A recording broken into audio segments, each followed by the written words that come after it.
I'd like to start off the speech by thanking the ISM Youth Committee, who came up with the idea for having a speech contest entitled, "What is the problem the Muslim youth face today?" Because a lot of times when we're in the masjid setting, the question that's addressed or the topic that's addressed is, what is the problem with the Muslim youth? And it always follows the same formula where someone says that the Muslim youth love Michael Jordan or LeBron James or so-and-so more than they love their salah.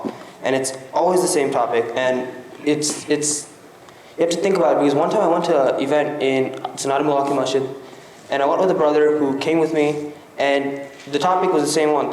A brother talked about what's the problem with the Muslim youth. And he said that the Muslim youth love basketball, they love money, they love this and that. And after the speech I asked him, what do you think of the event? And he told me that I didn't like it. I didn't like going to a speech, sitting down for 45 minutes and being insulted. And this brother really was angry that day. And the brother didn't go to the masjid that often. And he was starting to come back to the masjid, and at that point he's like, I don't know if I want to come back. Alhamdulillah, the brother came back. He comes to the masjid very often now. So that's why I just wanted to thank whoever came up with the topic for choosing such a relevant topic. When I started thinking about this topic, I was in a room with 4 brothers, and I asked them, I'm like, what is the biggest challenge you guys face? So the responses were all very different. One person said Facebook, the other person said gender relations, a third brother said that his biggest problem was getting into medical school. And all these topics are very different. And you can see that in the 6 weeks we had this program, every topic we've addressed each week has been different. And that's just part of being human. Everyone has a different challenge, a different struggle. And this sort of revealed to me 2 things. The first thing was that it's such a blessing that our biggest struggle is Facebook or not getting to medical school, because people around the world, the struggles we have is absolutely nothing compared to what they have. When they go to the masjid, they fear death. We can't even go into how much struggles they face relative to us. So we say alhamdulillah for that. And it also made me come to the conclusion of what our problem is as Muslim youth. We have an identity crisis in this country. And most of us are either born here, brought here at a very young age, and we don't know, with this growing up in this country, growing up in the West, all of a sudden we're American. We get the American tag. And then we also come from diverse backgrounds. Most of us are raised by Muslim parents. So we get the Muslim, and there we have the Muslim American. We're always called Muslim American. We're labeled Muslim Americans, and we have no choice in, why are we called Muslim American? We can't choose what we are. That's who we're identified as. And this is where we have a lot of problems in the community, because some people take to heart the Muslim side more than the American side. So I was talking with the brother right before election time, and I'm like, what do you think's going to happen? Who do you think's going to win? And I end up getting a 5-minute rant about why he's not going to vote, and what's the problem with voting and how he hates everything. And he just talked about why voting is wrong and why America is wrong, and he just, 5 minutes of that, and I just said, alhamdulillah, and I just walked away. I didn't want to argue at that point. So you have the people who take the Muslim to heart, but they don't represent the American aspect. Then you have the other. So I went to a Catholic high school 4 years, and one of the things that happened every year was homecoming. Really big thing. And the topic that was always at the lunch table was, who are you going to homecoming with? So me being me, I'm like, oh, I'm Muslim and I don't go to homecoming because so-and-so reason. And the response I got was, oh, really? Because I know so-and-so person who's Muslim and he's going to homecoming. Or so-and-so's girlfriend is Muslim. And it's surprising. You don't know how to respond to that. You're like, should I tell... we as Muslims, we can't judge people. We can't say, you're a bad Muslim or they're bad Muslims. We don't have the right to do that. So you just respond saying, maybe, you're just left speechless. And that's where I realized that we have a problem. We don't know how to be a good law-abiding citizen while also being Muslim. And we're told this by the media every day. We're always told that, Muslims hate freedoms, Americans love freedom. Muslims love suppression, Americans hate suppression. We're bombarded by this in the media, And anyone who actually thinks this is just, if you just scratch the surface of it, it's really evident that that's not the problem.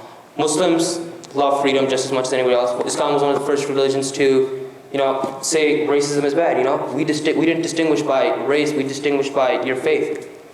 Saying that we hate women is just absolutely wrong for so many reasons. Muslims, these are very trivial topics, but after being bombarded by this for years, we come to the conclusion that, we can't be Muslim and American. And we start choosing, I'm going to be this and I'm going to do that.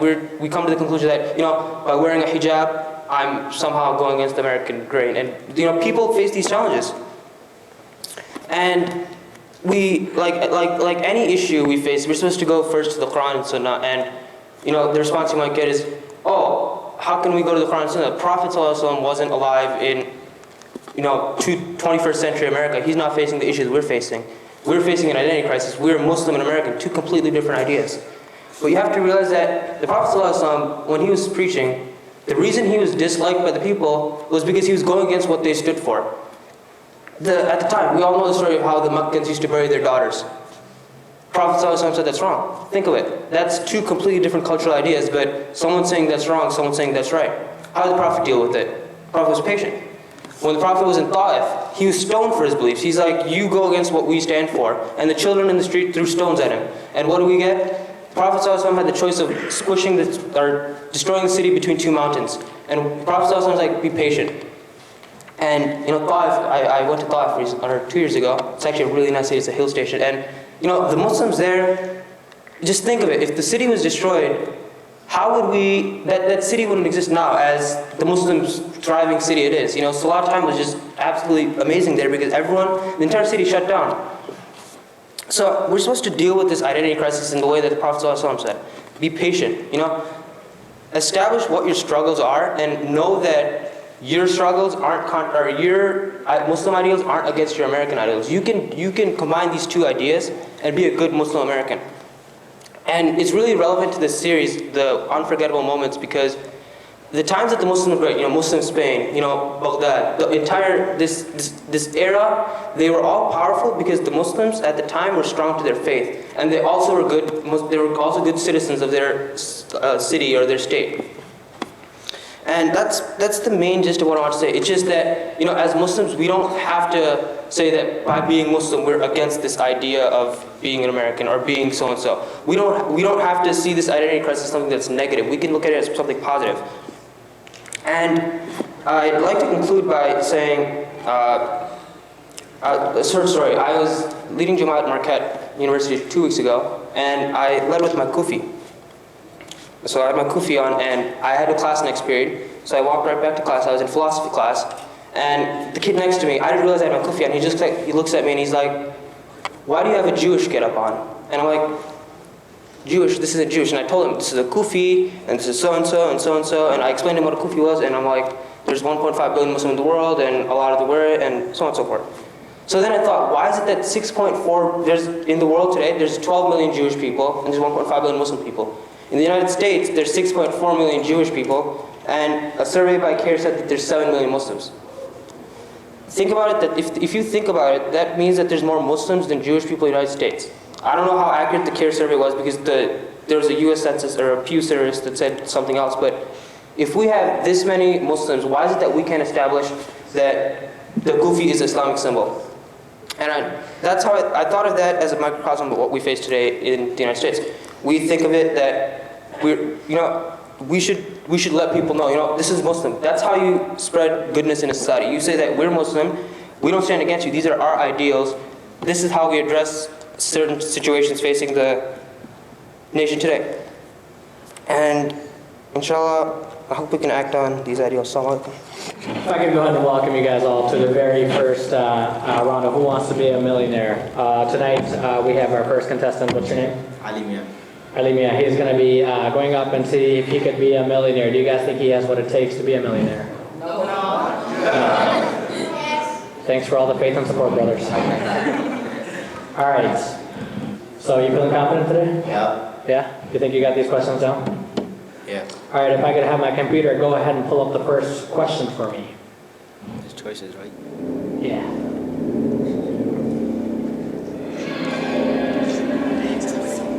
All right, so your very first question.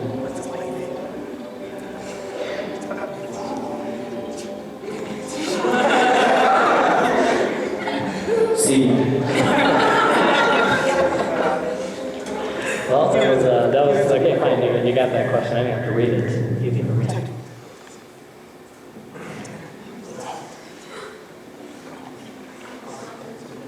Is my computer working fine? Okay. All right. This question is for $200,000. Who was the first Khalifa? A. Umar ibn Khattab. B. Abu Bakr. C. Muhammad sallallahu alaihi wasallam? Or D, Wiz Khalifa? B.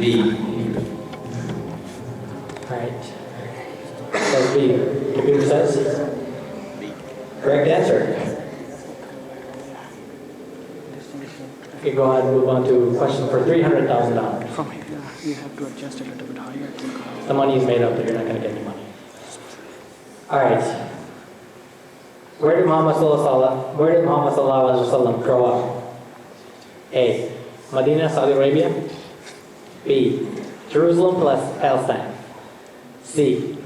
Mecca, Saudi Arabia. Or D. Mecca, California. A. A. Our survey. No, C. C.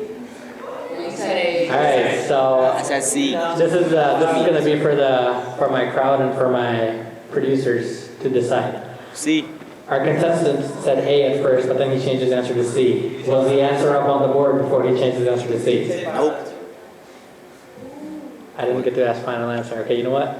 He brings up an interesting point. We'll give you that one. Next time the answer is going to be pulled up after I ask you final answer. Hi. We're up to $400,000 now. What city served as the original Qibla? Medina, B. Mecca, C. Jeddah, or D. Jerusalem? Oh, and you do have 3 lifelines available to you. 50-50, which will knock out 2 of the options. Call a friend where you can call somebody from the crowd to answer your question, or you can use the lifeline that is crowd answers. So everybody's going to raise their hand and tell you one by one which answer they think is the most popular answer. Feel free to use your lifeline whenever you want. So the question is, what city served as the original Qibla? D. D, are you sure? Yeah. Is that your final answer? Yeah. No reconsiderations? No. Computer says? Turn off the mic on this. D, correct answer. Computer's going to pull up the question for $500,000 now. What's the award? As of right now, you have surpassed the gift card. If you get up to $700,000, you're going to get it. Right, you surpass the gift card, correct? T-shirt. After $700,000, you're going to get a $15 gift card plus the T-shirt. After the last question, you're going to get a T-shirt, gift card, and the basketball. Sweet. Question is, which Sahabi suggested digging a trench around Medina for protection? Can I just say the answer? A. Sa'd ibn Abu Waqqas. B. Umar ibn Khattab. C. Salman al-Farsi. Or D. Jafar ibn Abi Talib. C.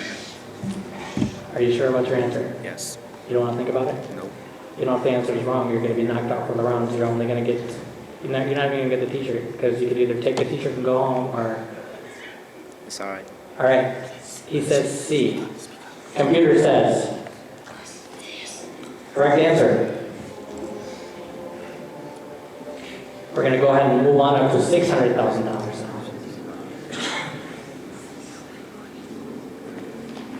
Question says, Baghdad is known for having the world's first A. Brick Masjid, B. Major hospital, C. Astronomy tower, or D. Public school. B. It says B. Does the crowd have to agree with him? Yes. Yeah? That's your final answer. Yeah. All right, we're going to go ahead and lock B in. Correct answer. Now we're moving on up to $700,000. This time, if you get this question right, you qualify for the gift card as well. After this question, you can choose to take the gift card and the T-shirt. You can go home. That'll be yours. Or you can keep on playing. If you get anything wrong, you're going to lose the gift card and the T-shirt. No chance at the basketball. I either. used 3 lifelines, right? Yeah, you still have your 3 lifelines. I could use all 3 of them? You can use all 3 of them. Okay. But you can't use all of them for one question. I'm not. Okay. Computer, pull up the question number for $700,000. How many years did Muslims rule Spain? A. 700, B, 750, C, 800, or D, 850? I want to use a lifeline. It's going to use a lifeline. Which lifeline would you like to use? We have 50-50. Call a friend or ask the crowd. Ask the crowd. He's going to go ahead and ask the crowd. Okay, people of the crowd, what I'm going to do is I'm going to ask you each of the options and you're going to raise your hand as to which one you think is the correct answer. Okay? How many of you guys think it's A, 700? How many of you guys think it's B, 750? C, 800? Or D, 850? All right, so you've gotten your response from the crowd. Which one would you like to pick? C. You're going to go sure with that, right? You're going to trust these people on your gift card and everything? You sure? Trust them enough? Yeah. Okay.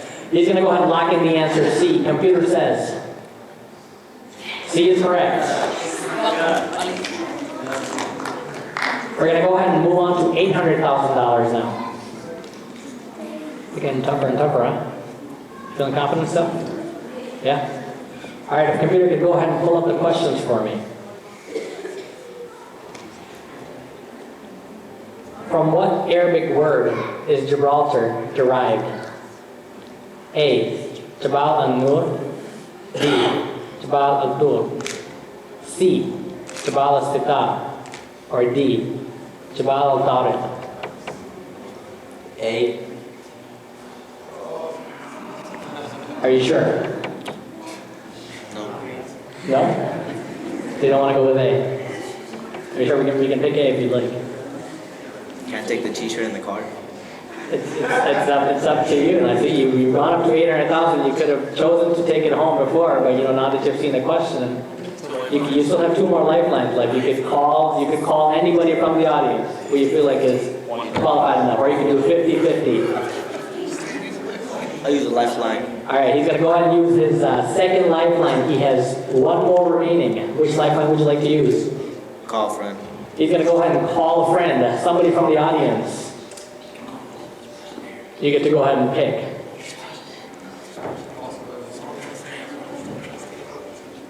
All right, guys, you're going to go ahead and raise your arms high and proud and let them know what the answer is going to be. Andrew.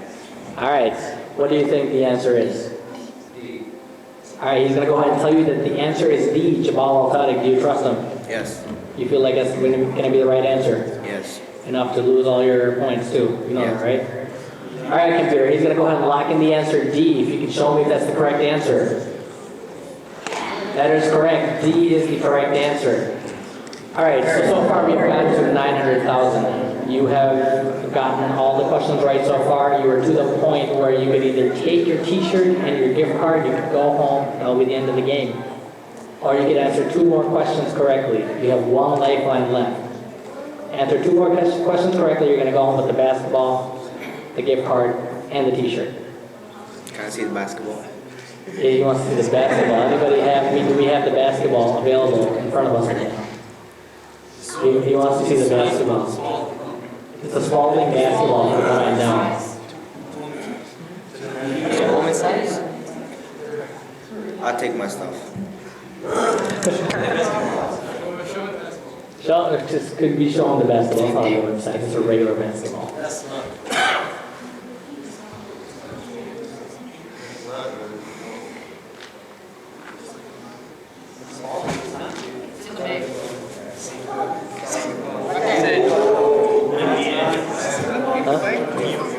I'll take my chances. All right. So you feel like you want to keep playing? Yeah. All right, you have one more lifeline left. If my computer could pull up a question for 900,000, please. Which of the following surahs of Quran describes embryonic development? Surah Mu'minun, Surah Waqiyah, Surah Haqqa, or Surah Tariq? Say A. He's going to go ahead and take A as his final answer. Are you sure? There's a lot writing on here. He's going to go in there. It's going to be questions. It's going to be able to risk it all. He's going to go ahead and choose A. If I could go ahead and have the computer lock in the answer A for me. Correct answer. Trust myself, Father. All right. Final question. This is for the big bucks. This is for last question. If you win this, you win it all. You have one lifeline left, and it's going to be 50-50. Question, could you pull up the last question for me? Who freed Tariq bin Ziyad? A. Al-Yaqut al-Hamawi. B. Rami ibn Amr. C.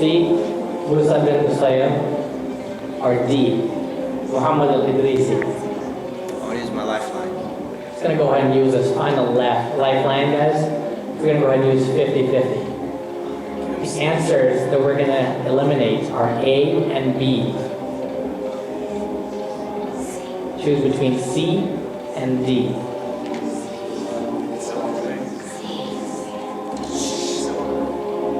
Or, we're going to go ahead and give you the bonus option. You could walk away right now with your gift card and your t-shirt. No basketball. You can get this question between C and D, or you walk away with all the prize, besides the basketball. No pressure right now, but honestly, even I don't know the answer to this question. I'm supposed to know all the answer. I don't have the answers. How do you feel? It's pretty scary. Pretty scary, huh? You could have the I'll take C. C. Alright. Final answer? Be positive. Yeah. I mean, if that's the wrong answer, you know you're going home with nothing, right? Alright, guys, we're going to go ahead and ask my computer to lock in the answer C. Correct answer is C. Congratulations, you just became a millionaire. How do you feel? I feel very happy. You feel good, huh? السلام عليكم. أعوذ بالله السميع العليم من الشيطان الرجيم. بسم الله والحمد لله والصلاة والسلام على رسول الله وعلى آله وصحبه ومن والاه. رب اشرح لي صدري ويسر لي أمري واحلل عقدة من لساني يفقهوا قولي. اللهم إنا نسألك الإخلاص والصدق والصواب في القول والعمل. اللهم إنا نسألك الإخلاص والصدق والصواب في القول والعمل. اللهم إنا نسألك الإخلاص والصدق والصواب في القول والعمل. السلام عليكم. How's everybody doing today? Good, alhamdulillah.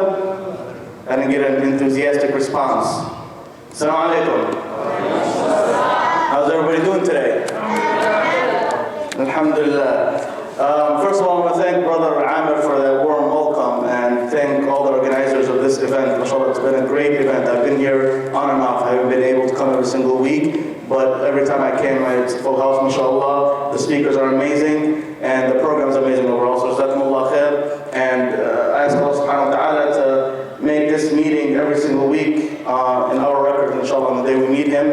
And I ask Allah subhanahu wa ta'ala that the angels surround us right now as we speak and make forgiveness for us, inshallah. Say ameen. Okay, bismillahirrahmanirrahim. Today, we're going to be talking, as Brother Amir said, about specifically the Battle of Ain Jalut and the Mongolian period in time. First of all, just by a quick raise of hands. Who knows just a little bit at least about the Mongols and their time period and the Battle of Ain Jalut? By a raise of hands. Okay, so not much. So this puts a lot of work on me. But I'd like to say this before I start. I'm a big fan of history in general, Islamic history, and I read into Islamic history a lot. And it's one of, I consider at least one of my strong points maybe. It could be otherwise if you see otherwise, but I put a lot of effort in it. And honestly, I think that this battle, the Battle of Ain Jalut, and this time period is one of the most crucial time periods for all Muslims to learn about and know about. And this battle of Ain Jalut, and you'll see why when I talk later on about it, but this battle, a lot of scholars and a lot of historians, Islamic historians, consider it to be one of the greatest battles in the history of the world for the Muslim Ummah. Allah scholars say this is one of the greatest battles in the history of the world, up there on the same level, not below and not above, but at the same level as the Battle of Al-Qadisiyah that Khalid bin Walid led, as the Battle of Yarmouk in Syria that Khalid bin Walid led as well. And this Battle of Ain Jalut, as you'll realize, it was a turning point in the Islamic history. It was a turning point in the Islamic history. This battle by itself, the Battle of Ain Jalut, was a battle that put the Muslim Ummah back on the map. And Allahu A'lam, of course, the religion, and we believe this sincerely as Muslims, that Islam and the religion of Islam is protected by Allah. And at the beginning and at the end, Allah subhanahu wa ta'ala is going to protect this religion, and He's going to give victory to Islam regardless. But from a materialistic or a worldly point of view, this Battle of Ain Jalut, if the Muslims have lost in it, Wallahu a'lam, it could have been a catastrophe for the entire Muslim Ummah. For the entire Muslim Ummah. However, this battle put the Muslims back on the map. I want to start real briefly. Last week, Sheikh Nu'man talked about Salahuddin Ayyubi, and how Salahuddin Ayyubi liberated Jerusalem and he freed Al-Quds from the Crusaders. However, something just to point out, and I'm not going to spend much time on this, Salahuddin, a lot of us think that Salahuddin liberated Palestine. He didn't liberate Palestine. Salahuddin just liberated Al-Quds. However, the coast of Palestine, Akka, Yafa, Haifa, those cities along the coast were still occupied by the Crusaders. They didn't get liberated, but Salahuddin liberated Al-Quds. And 20 years before Salahuddin liberated Al-Quds, 20 years before the liberation of Jerusalem, Al-Quds, a man in Mongolia was born, and his name was Genghis Khan. Genghis Khan. This man was a very, very, very powerful man, or became to be a very powerful man. He was born in Mongolia, and he started what's called a Tatar. In Arabic, a Tatar, in English, the Mongols. I might refer them to either or. Most of my preparation is in Arabic, so I might refer them to a Tatar. So when I refer to a Tatar, when you hear the word a Tatar, I'm talking about the Mongols. Who Genghis Khan was the one who founded the Mongols, and he created an empire out of them. He created an empire out of them. Mongolia it was in Asia. It's a country in Asia. So he's created this army, and he created this empire, and this superpower that became the superpower of the world, like no other. And when I was reading through the history of the Tatar, it amazed me how when we talked about the Islamic history at the time of Prophet Muhammad sallallahu alaihi wasallam, we always used to say, well, there was two superpowers, right? Before Islam came to rise, there was the Furs, the Persians, and the Romans, the Rum. They were both two superpowers that were always back and forth competing with each other. And the first controlled part of the world, a Rum controlled the other part of the world. At Tatar, however, they became to be, eventually, the only sole superpower in the world, at a time being before the Battle of Ain Jalut. They controlled, just to give you an idea, and I'm skipping through a lot of things, but I just want to put you in how the world looked at that time. At Tatar, they controlled all of Asia. Imagine the whole continent of Asia was under the control. All of Russia, current day Russia, the entire country of Russia was under their control. Half of Europe was completely under their control. To an extent that the empire of Tatar, the Mongolian empire, reached from current day, you could say Korea, all the way to Poland in Europe. And of course, between that was Iran, Iraq, Pakistan, Afghanistan, the South Indian continent, all that. Of course, before that, it was all Islamic lands. However, the Mongols came and controlled all of that land. And what's unique about the occupation of the Tatar to the Muslim world is nobody put up a battle against them. I want you to understand this. They came with their armies through the Muslim world without a single battle of resistance. They came through the land of Iran, nobody stood forth to them. They went through all the Muslim lands, nobody stood up to defend them. Not a Muslim soldier stood up, not a Muslim ruler stood up, not anybody stood up and fought against them. Not only the Muslims and non-Muslims as well. The European land, Russia at that time, nobody stood up to fight the Tatar. They would just come with their army, and their army was known to be a humongous army. They were known to be a humongous army to the extent that some of the Muslims some of the Muslims, when their army came, they thought that this was the army of Ya'juj and Ma'juj that Allah subhanahu wa ta'ala talks about in the Quran. At the end of the times, when a big, humongous army would come, the army of Ya'juj and Ma'juj, some of the Muslims at that time, they thought that the Mongols, the Tatar, are this army, the army of Ya'juj and Ma'juj. So they would come throughout all the Muslim land, nobody put up a single fight against them, until they reached Iraq, which at that time, to give you an idea of the Muslim land as well before I go into the battle, the Muslim Ummah at that time was divided. There was different empires. The symbolic Khilafah, the symbolic Islamic capital was Baghdad. It was considered to be the Islamic capital of the Muslim world, Baghdad in Iraq. It was, before that, this was the end of the time of the Abbasid period. The Abbasid Empire, this was towards that time, it was the end of the Abbasid Empire. However, the Abbasid Empire and the rulers and the Khalifa in Iraq, I believe is Mu'tasim, at that time the Muslims were worried about the dunya. They left everything about Islam. Most of Islam. What occupied their mind most, the rulers and the kings and the leaders of the Muslim world at that time, specifically in Iraq, was what? Was money, gold, wealth, women, palaces, castles. This is what they cared about.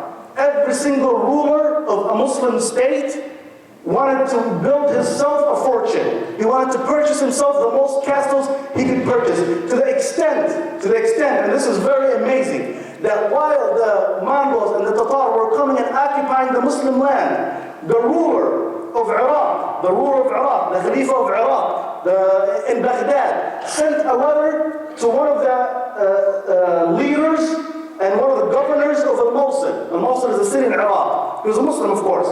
He sent him a letter. Al-Mosul at that time was known for manufacturing weapons. Al-Mosul in Iraq was known for manufacturing weapons. While the Tatar were coming, the Tatar, Hulako, his name is Hilugu in English, Hulako, he sends a letter to the governor of Mosul, and the Khalifa of the Muslim state sends a letter to the governor of Mosul, and look at the comparison of the different letters. Hulako sends him a letter saying, I need you to send me weapons right now. And imagine the fear that was in the Muslims' heart. Here's your enemy coming to attack you, the Tatar are coming to occupy you, to kill you, and on his way to you, he sends you a letter telling you, give me some weapons, I need some weapons to kill you with. And on the other hand, the Khalifa of Baghdad sends a letter to the governor of Mosul telling him, can you send me some singing girls? At that time they would have singers, female singers. They were like a business, like entertainment. He told him, I need some female singers to come to Baghdad so I can entertain myself. And I can listen to music and listen to these female singers while they sing and dance for me. Look at compare and contrast these two letters. So to make a long story short, Hulako and Tatar, they come into Baghdad, they kill everybody in Baghdad. They say that over 800,000 Muslims, 800,000 Muslims were killed in Baghdad in 40 days. 800,000. And the population of the Muslims at that time, in the city, is said to be about 1 million. And 800,000 of them were killed in 40 days. To the extent that Hulako, when he came into the city, he took all of the gold, every single thing that was in Baghdad, gold, the pleasures, the money, he took it all with him. And he gave an order to kill every single Muslim in the city. Do not leave a single Muslim walking around the city. So some of the Muslims, they started what? They started hiding in the sewers. They started hiding in caves, in valleys, in mountains. Any place they could hide, they started hiding. 800,000 of them were killed in 40 days. And some stories, I'm not sure about the authenticity of the stories, but it's mentioned a lot, to the extent that they say one of the soldiers of the Tatar, while he's going to the city of Baghdad, he would enter a house or a mosque, and he would find 2-3 men in there, Muslims hiding. He would tell them, wait a minute, I don't have an axe on me. Wait for me to go get my axe, I can come back, chop your head off. And the Muslim men would wait there and stay there out of fear until he goes, gets the axe, and chops their head off. This is how much fear they had from Hulako. how much fear they had from Hulugu, to the extent that they said their knees would shiver when they would see a soldier, one soldier, would enter a room with 30 or 40 Muslim men hiding from the Tatar, and one Tatar soldier would enter the room and kill all 30 and 40 men.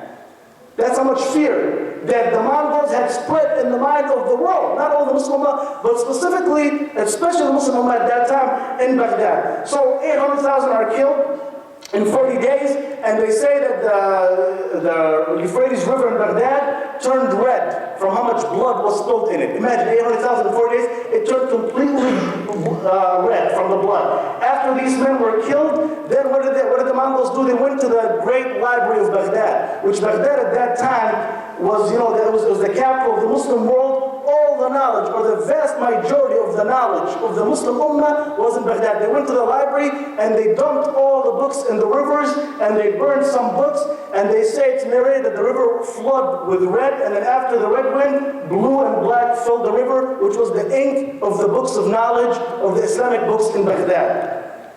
Then after that, the Mongols, they went to the Middle East. After they conquered Baghdad, they're still going down. They went to the Middle East, and they conquered the Middle East entirely again without a single resistance. They would send a letter. Hulagu had this strategy where he would write a letter to the leader of a city, the governor of a certain city. He would say, I'm coming. You either give up right now, or you'll be roasted, as what happened in Baghdad to all the other Muslims. So the kings and the rulers and the governors, everybody would just put up their hands, raise the white flag, let them enter, and they would become their servants. They would become the servants of the Tatar. This is the situation of the Muslim Ummah. I'm just giving you a recap of everything that happened at that time, just to get you in the idea of what the Muslim Ummah was taking place. So now, the Tatar again, they control all of Asia, Russia, half of Europe, all of the Middle East now, and now they're about to enter to where? So they control now half of the Muslim world. Half of the Muslim world is under their control. The other half is now where? The other half is from Egypt and Northern Africa. What's current day Egypt, Tunis, Algeria, Morocco, all Northern African countries. Now the Mongols are about to enter there. Now they're looking farther. Now they want to go and enter the continent of Africa. So they begin preparation, and to the extent that it's kind of funny that Hulagu sends a small, not his entire army, he had a humongous army, by the way. He sent a small army, it's called a Sariya, or a small, just branch of the army. And that small branch of the army was the branch that occupied the entire Middle East. Lebanon, Syria, current day Palestine, and Jordan. The small, they would go city to city, and they would just take over every single city until they reached where? They reached Gaza. Current day Gaza, which is Gaza is it's the connection between Egypt and the Middle East. It's right on the tip. And then the small branch, the small army of Hulagu camped out in Gaza, waiting for Hulagu's order to give them the green light to enter to Egypt. So now at this time in Egypt remember we said the Muslim Ummah was divided. There was different governors, different rulers ruling different parts of the world. The people who ruled Egypt at this time were called the Mamalik, the Mamluks, I believe in English. The Mamalik. And they have a very unique story. The word Mamalik, what does it mean in Arabic? The word Mamalik, it means somebody who is owned. Somebody who is owned. These people, the Mamalik, the ones who currently rule Egypt at that time, came into Egypt as slaves. They came into as slaves. They brought them into Egypt as slaves and servants. And eventually their number was humongous, because this, again, the lifestyle of the Muslims at that time was what? Buy as many slaves as he could. People want to have as much slaves as they can. Purchase all the land he could, the castles, the money. Eventually the slaves become amazing in number until they took over Egypt and they became the rulers of Egypt. So these slaves that came into Egypt as slaves, eventually they became the kings and the leaders of Egypt. And that's who controlled Egypt at that time. One of the kings of the Mamalik, who was the king of Egypt at that time, his name was Saifuddin Qutuz.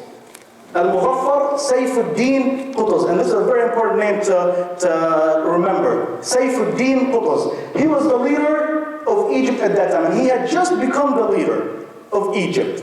He had just become the leader of Egypt. Before him, the leader was a 15-year-old boy who inherited the leadership from his father, and then they replaced him, long story, with Saifuddin Qutuz. He became the leader of the Egyptian empire, the Egyptian state at that time, the ruler of the Mamalik. And when Saifuddin Qutuz heard about the Mongols and what they did in Iraq, in Syria, in Lebanon, in Palestine, he called for a Shura council with all of his leadership. He called for a Shura council to take their decision, because now what? Hulako sent in a message. Again, this was Hulako's sign. He sent 3-4 messengers to each country with a letter saying, give up, surrender, or your future and what awaits you is the same thing that happened to the people of Baghdad and the people of Syria.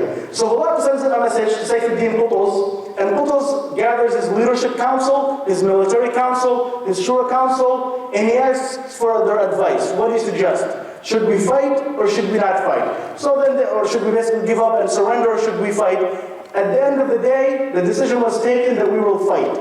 And some people opposed this decision. However, Qutuz, in his very famous speech where he stood up in front of all of the Egyptians, he went to the main mosque in Egypt and he stood up in front of all of the Egyptians and his army, and he said, Wallahi, I will go and fight the Tatar by myself to defend Egypt and to defend the Muslim land. He said, I will go by myself and fight the Tatar. So then they agreed to fight the Tatar. However, at that time, the country was poor. They didn't have much money. And Qutuz was trying to prepare the army, and he didn't have enough money to prepare an army to face the Tatar, one of the greatest army at that time, the strongest army. So what does Qutuz do? He asks to tax the people, all the people in Egypt, to increase their taxes, so they could pay more taxes, so they could use this money to prepare the army. However, Al-Izz bin Abd al-Salam, one of the very famous scholars in the history of the Islamic world, who we could talk about another time, maybe an amazing story, he refuses. He's a scholar who refuses. He says, no. He said, before you tax the people, all of the kings, including you, Qutuz, Saifuddin Qutuz, give up every single dollar or every single gold coin you have to prepare the army. Then, if that is not enough, then we can tax the people. So Qutuz agrees, and he starts with himself. He gives up all of his wealth that he owned to put it into the army to prepare it, and he asks all the other kings and all the other rulers from Al-Mamalik to do the same thing, and then eventually everything they put together was enough to prepare the entire army. Now Qutuz's army was 12,000 men. The army of Qutuz was 12,000 men. So he prepares this army, and now he's getting ready to go out and meet the Mongols. He's getting ready to go out and meet the Tatar. And he gets ready in Egypt. They have a long dialogue or a long discussion whether should we go out to them or should we wait until they come in Egypt. At the end of the day, they said, let's go out and fight them and meet them wherever they're at or halfway through, and let's not wait until they come in Egypt. And that's a decision they took. So now the army of Qutuz, which is 12,000, is going out to meet the largest army in the world at that time. The largest army in the world was the Mongolian army, at Tatar. They're getting ready to go and meet them. Once they're going, Qutuz was an amazing military man. And he had a very special way of, that he organized this battle. And subhanAllah, when I read this battle, when I read about the details of this battle, it's one of the best tactics that you could imagine in any military battle. A lot of it you'll find in this battle, as even historians will say, a lot of the military tactics from this battle are taken from different battles. It is as if Qutuz sat there, he studied the history of the Islamic history, he studied all the battles of Khalid bin Walid, all the battles of Al-Qa'qa' bin Amr al-Tamimi, all the battles of Uqba bin Nafi', all the battles of Tariq bin Ziyad. He studied, it is as if he studied all the battles before him, and he took bits and pieces from every single battle and put them all in one battle. While they're marching, we know generally the army is composed of what? Just to give you an idea at that time. The army at that time is composed of a front line. It's composed of basically 5 groups. If I had a diagram, I could explain it better. It's composed of 5 groups. A front, so you have a group all the way in the front. Then you have a group on the right, a group on the left, a group that's in the heart, in the middle, and then a group in the back, the backbone. So there's 5 components for the army, the general army at that time. A front line, a right wing, a left wing, the heart, and the backbone of the army. So Qutuz, but however, people usually, when they would go marching, when they would march to a place of battle, like the Rasulullah ﷺ in the Battle of Badr, at Uhud, when they're marching to the battle, how would people march? They would march in a single file line usually, or in a long group. They would march normally. Once they get to the place of the battle, what would they do? Then they take their positions. The front, the right, the left, the middle, the back. Qutuz, on the other hand, he did the opposite. From the moment he left Egypt, he organized his army in the same structure that it will fight in. So from the moment he left Egypt, before they left Egypt, he had the front in its place, the right in its place, the left in its place, the heart in its place, and the backbone of the army in its place.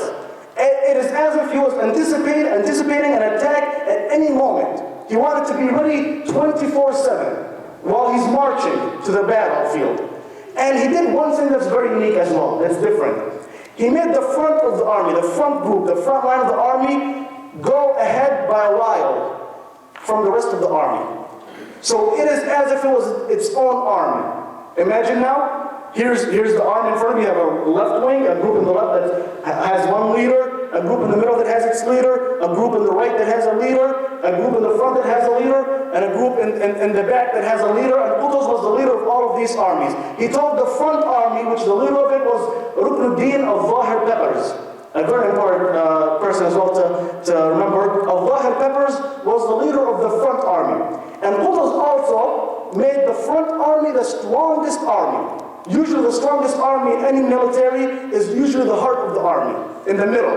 Usually your strongest men would be in the middle. Qutuz, on the other hand, he put all of his horsemen, every single horseman he had, all the horsemen are people who are riding horses. The others, they'd be walking on foot. Every single horseman he had, and his strongest men, he put them in the front with Zahir Peppers. And he told Zahir Peppers and the front army, the front group, to walk ahead of the rest of the army as if it's its own army. So if anybody would see Zahir Peppers and the front group of the army, they wouldn't be able to see anybody behind them because they left a big space in between them. And he did this for a specific reason.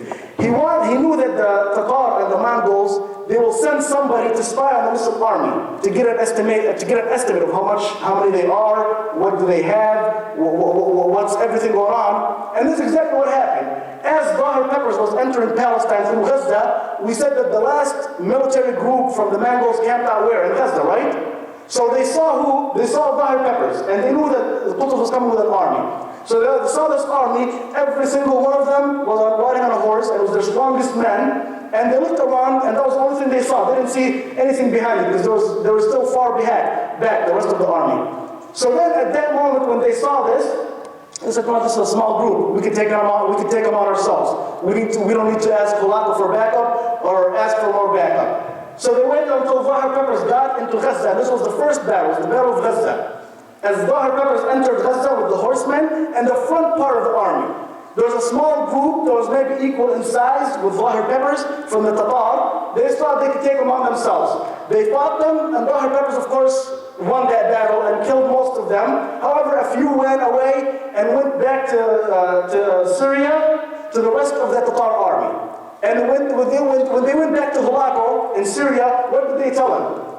He told them they told them the army of Qutuz. How much were they? They gave them the number that they saw. They said, they're about this much in number. What were they carrying? They had this many horsemen. A few of them were on foot, but the majority was all riding horses, and they're not that much.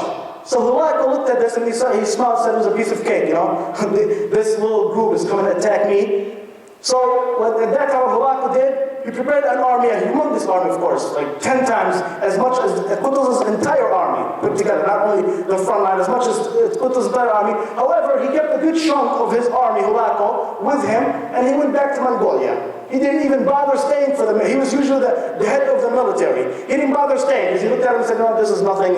This is the first army, imagine. The first army to stand up in front of the Tatar and fight them was in Gaza, and the small army of Zahir Peppers.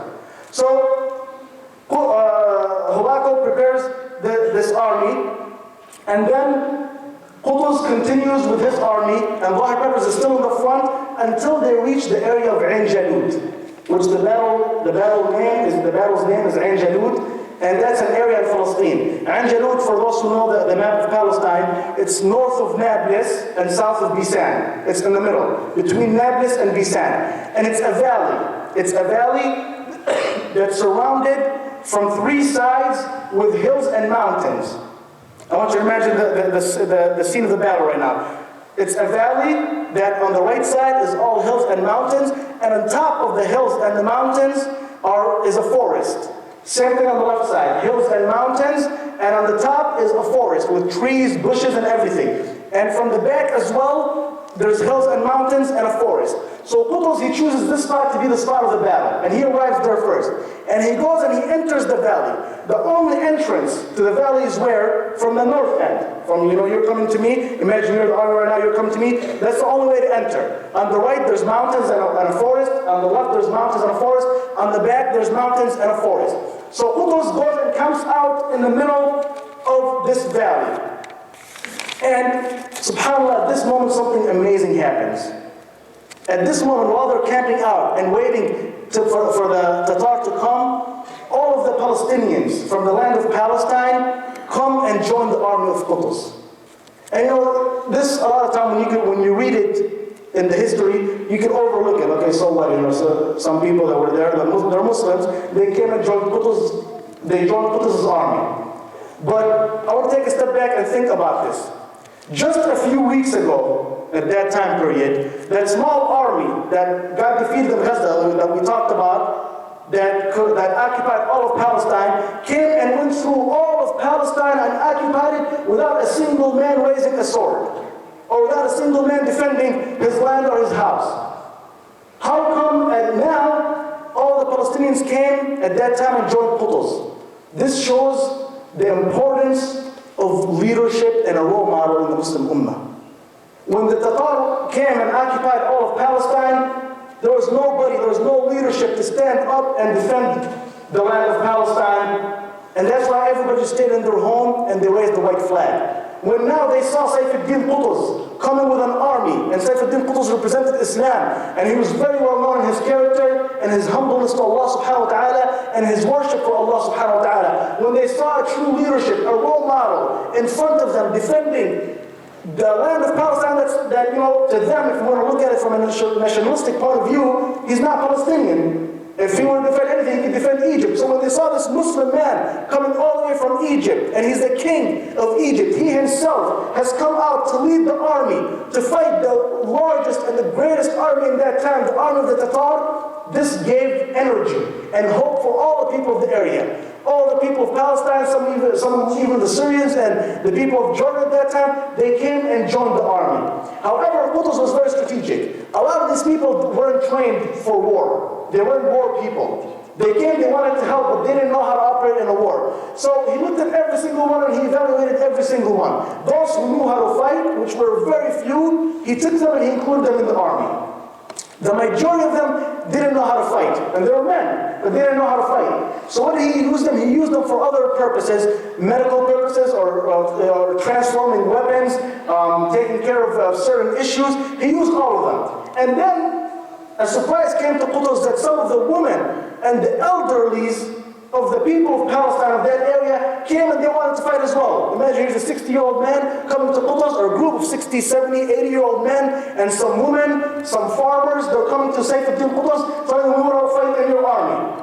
Now, if you put some in the army, it's a liability. If you put, people that can't fight in an army, especially when Qutuz, all he has is 12,000 people. So he needs to make sure that everybody in his army is prepared and on his spot and doing his position. So what does he do? He gives an amazing job. And pay attention to this. This is Saifuddin Qutuz. He looks at all these women and the farmers and the elderlies. He says, I have a job for you in the army. They say, what is it? He says, you see all the mountains surrounding the valley? Go and hide in the mountains. Between the trees, between the rocks, between the caves. And when the moment of the Tatar, when you see the Tatar, immediately raise your hands to the sky and start making dua. For Allah to give victory to the Muslims. Look at the faith and the iman that Qutuz had. And he said, when the battle starts, start saying Allahu Akbar as loud as you can, so the word Allahu Akbar could surround the Tatar from all sides, and it will give energy to the Muslim army. And that's exactly what they did. They went and they hid throughout the mountains and the forest, and when they see the Tatar, they raised up their hands in dua, start making dua, sincere dua to Allah subhanahu wa ta'ala to give victory to Saifuddin Qutuz. And when the battle began, they started making Allahu Akbar. Now Qutuz, The day before the battle, and this is something amazing, you might all be shocked when you hear about it. I was shocked personally. As much as I've heard about Ain Jalut and I've read about it, but I was shocked to hear this fact when I first heard it, of course. And when we talk about Ain Jalut, one of the greatest battles in the history of the world, in the history of the Islamic history, it has its reasons. One day before the battle, when did this battle take place, by the way? Who knows? Anybody? The Battle of Ain Jalut took place on the 25th day of Ramadan in 658 years after the Hijrah. On the 25th day of Ramadan. So imagine that from the moment that the army left Egypt to the 25th day of Ramadan, they were what? They left what? They were fasting in Ramadan. Here's an army of 12,000 men going to face the strongest army in the world, the largest army in the world. They don't have weapons, they don't have anything. They're fasting under the sunlight in the heat, in the summer. It was, by the way, it was in the summer, and along the coast with the humidity. And they're going out and they go to Ain Jalut and they camp out. Now on day 24th of Ramadan, one day before the battle, Qutuz was told that the army of the Tatar is approaching. They should arrive any day the following day. So on this day, Qutuz puts all of his army in place. And what does he do? Another strategic decision he takes as a military leader. He tells the right wing, remember where the army has what? A front, a heart, a middle, right, left, and the back. What does the Tatar know about the army? All they know is that they're the front. They think that the front of the army is the entire army. That's the news that reached them. So Qutuz tells the right wing, and the left wing, and the heart, and the backbone of the army to all go and hide between the mountains and the forest as well, so that they can't be seen. He tells them, hide inside the mountains. And he tells the front wing of the army, go hide inside the mountains by the front, by the entrance to the valley. Remember, the valley had only one entrance and was surrounded by mountains. He tells them, go hide by the front, by the trees and the forests and on the hills in the front of the valley. And they go and they take their places on the night before. And on that night, the night after the 24th day of Ramadan, the night of the 25th of Ramadan, which is the day of the battle. I want you to remember this date very carefully. The 25th of Ramadan, 658 after the Hijrah. One of the greatest days in Islamic history. Literally. One of the greatest days in the history of Muslims. For any Muslim to study what happened on the day of the 25th of Ramadan, 658, wallahi, will put chills through your spine, and you will feel the glory of being a Muslim. You will raise your head up high and say, Alhamdulillah, I'm a Muslim. Alhamdulillah, my grandfathers are these people. The army of Qutuz, with only 12,000 men, defeated the strongest army, defeated the superpower of that time period, that controlled half of the world. Literally half of the world was under their control. So, on the night of the 25th, Qutuz asks all of his army to stand up in Qiyam al-Layl. His 12,000 men, imagine their next day, it's Ramadan, they're going to be fasting, they're going to be fighting. What would anybody want to do at that moment? Let me get my rest. After Isha prayer, let me sleep, rest so I can wake up with energy tomorrow. Qutuz says no. Get up and pray Qiyam al-Layl. After Isha prayer, they all stand up and pray Qiyam al-Layl. After Qiyam al-Layl, they all go sleep. Qutuz again wakes them up, wakes up the entire army before Fajr to pray Tahajjud. He wakes up the entire army before Fajr. They all pray Tahajjud together. They pray Fajr together. After Fajr, Qutuz gives the entire army a few words of inspiration, and he repeats his words that he said at the beginning. He said, as I've told you before, tomorrow or on this day we will be meeting the strongest army. And if all of you will retreat and go back to your lands and run away, I will stand alone and fight the Tatar by myself. And he gives hope for the army. And then, around Shuruq time, around the sunrise time, he tells them to all go in positions again. Again, everybody goes in positions. They all go in the first. So now the valley is empty. So now if you're coming, if you're the army of the Tatar, you're entering the valley of Ain Jalut, it's empty in front of you. It's surrounded by mountains, forests, but they see the valley empty. So as they approach, and Qutuz controlled the army in a way like no other. This is the first time in history that I heard this actually. Who knows how Qutuz controlled his army? How he gave his orders? He had a marching band. And that was the way he controlled the entire army. He had a group, and this was part of the tradition of the Mamalik, where he's one of the Mamalik. They had a marching band, a group of people with drums and certain loud instruments, and that's the way he controlled the army. Every single beat of the drum had a signal. Well, a certain beat meant the right wing should attack. A certain beat meant that the left wing should attack. A certain beat meant that let's retreat. A certain beat meant that everybody attack. Every single beat had its own rhythm, and Qutuz had somebody always with him that was in charge of this band. He would give him the orders, and this man would tell the marching band to give the order to do the beat, and the marching band would begin making the beat, and that's how he controlled the entire army. Because in a situation like this, facing the Tatar, who are thousands upon thousands, it might be hard for everybody to hear what's going on in the battle.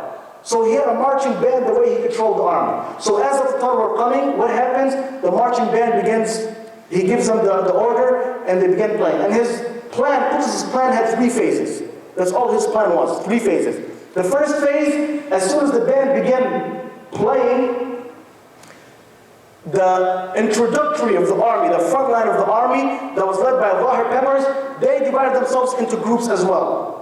And each group were a different color. One group were all yellow. The other group were all red. The third group were all blue. And they looked like an organized army, to the extent that they said that the horses were dressed in the same color. They had cloth for the horses in the same color. So they looked as a professional army. And the band starts playing, and then the first group comes out wearing all yellow, and they stand in front of the Tatar while they're entering, and the Tatar look at them, they get shocked. They weren't expecting this. They're expecting, some Arab, some Bedouin to come up with their swords and fight them like they've heard in the stories. Now they see an organized army in front of them. Then the band starts playing again, the second group comes up wearing all blue. The third group wearing all red, until the entire front line of the army was there. So now the Tatar look at this, and they look at this number, and they say, this is the number that we estimated. This is the number that we were told we're going to be fighting. They think that's the entire army. And that was the first phase of Qutuz. They start fighting. While they start fighting, Qutuz gave the order to Zahir Peppers, and Qutuz wasn't fighting with them. He was with the heart of the army waiting in between the trees. He told Zahir Peppers, keep fighting in the front lines by the entrance. Don't let them enter yet. Don't let them enter the valley. Try to make it seem like you're preventing them from entering. Because the Tatar are smart, they're war people. If right away they start fighting and then Zahir Peppers in the front line turn around and start running into the valley right away, the Tatar would say, hold up, this is a trap. They want us to enter the valley. He told them, don't let them enter. Fight as if you don't want them to enter. So they stood fighting from sunrise until Dhuhr time. Imagine, in the heat, non-stop, fighting the army in the most fierce way. And again, these were the strongest of the military for Qutuz. Sayfuddin Qutuz. He put them all in the front line. They keep fighting until Dhuhr time came, then they got tired, then Qutuz gave the order for the marching band to make a beat, and men begin retreating slowly, as if you're being defeated. Don't retreat like you're running away, and don't retreat like you want them to enter the valley for a trap, but retreat in a way that you're getting tired, you're getting weak. So Zahir Peppers starts slowly retreating, until the majority of the army became in the middle of the valley, the majority of the Tatar army. However, they still controlled the entrance. The Tatar now controlled the entrance to the valley. Then at this moment, Qutuz noticed that his army, the front line only, is becoming weak. And he wants them to hold on just a little bit more until the entire army enters. So what does he do? He himself, Qutuz, joins the battle. And imagine, he's the leader, the king himself. He joins the battle, and he runs into the battle screaming, "Wa Islamah, oh Islam, oh Islam," saying that this is the last stand for Islam. If we're defeated here, Islam is done. The Mongols will enter Egypt, they'll enter North Africa. The Muslims are gone. The Muslim state is gone. There's no Muslim state, so he's screaming, "Oh Islamah, oh Islamah, oh Islam, oh Islam." He joins the battle. This gives hope to his army. The front line, they begin fighting more and more and more. And they get more energy, they start going a little bit on the attack, then they retreat a little bit, until the entire army of the Tatar is completely inside the Valley of Ain Jalut. At this moment, Qutuz gives the signal for the band to play. The right wing of the army goes and closes the entrance to Ain Jalut. And this is the second phase, that the entrance is closed. And then the third phase that happens in the army is that he gives the signal and the rest of the army joins the battle. The entire army now starts jumping. At this moment, all the Muslims, the people of Palestine, are in the mountains, are screaming, Allahu Akbar, Allahu Akbar, Allahu Akbar. Everybody starts joining, and I don't have much time, in just 1 or 2 minutes. At this moment, a few miracles happen, subhanAllah, and I call them miracles really for that purpose. What happens is that at the middle of this time, in the middle of all of this, a man named Jamaluddin Aqwash al-Shamsi. Jamaluddin Aqwash al-Shamsi, he goes all the way through the Tatar army to the leader of the Tatar army at that time, whose name Qatbaghnawin. He goes and he kills him. He kills the leader of the Tatar, the leader of the army. And once this happens, the rest of the army just dismantles. They fall apart. They see their leader get killed, and now all the Muslims are attacking them. All they hear is Allahu Akbar. The swords are, all the noise you can hear is just the swords hitting. They cannot communicate between them. Once their leadership is killed, the noise is too much. They don't know who's the leader in charge. Because usually when the leader dies in an army, everybody's informed of the next person in charge. The noise was too much. They couldn't hear. Qutuz, however, how did he control the battle through the marching band? He didn't need to talk to control the battle. So his army was all intact. They started killing the Mongols. And this is the amazing part of this battle. Some of the Tatar were able to escape. A group of them were able to escape. However, when they escaped, Qutuz right away told Bahar Peppers, follow them with your horsemen. Remember, the horsemen were down front. He put them in the front, right? So follow them and do not let them run away. He follows them all the way to the area of Bisan, the city of Bisan, and another battle takes place over there. The Tatar are now running. They're still running away. And Bahar Peppers, with his army, the front line, is following them until they reach Bisan. The Tatar decide, you know what, we can't keep running away. He followed them, they say, for about 300 miles. For 300 miles, he's following them. Qutuz told him, do not stop. He follows them, and then the Tatar, they turn around, they camp out, and they decide to fight them in another battle. Qutuz joins that battle again. To make the long story short, the Muslims defeat the Tatar, and what's amazing is that in this battle, not a single member of the Tatar army survived. Nobody was taken captive, nobody ran away. Every single member of the Mongol army died in the Battle of Ain Jalut. To the extent that Hubakal had left his army in Syria and went back to Mongolia, he didn't receive the news except from the neighboring people that his army was defeated. And on this day, the Tatar, after that, within 30 days, Qutuz went throughout the entire Middle East and liberated all of the Muslim land from the Mongols and destroyed all of them. I wish I had more time, but the time is up, inshallah. There's a lot about this army, but one thing I just want you to remember, that the unity of the Muslims and Qutuz's reliance on Allah subhanahu wa ta'ala and relationship with Allah subhanahu wa ta'ala was one of the key areas of success for this battle.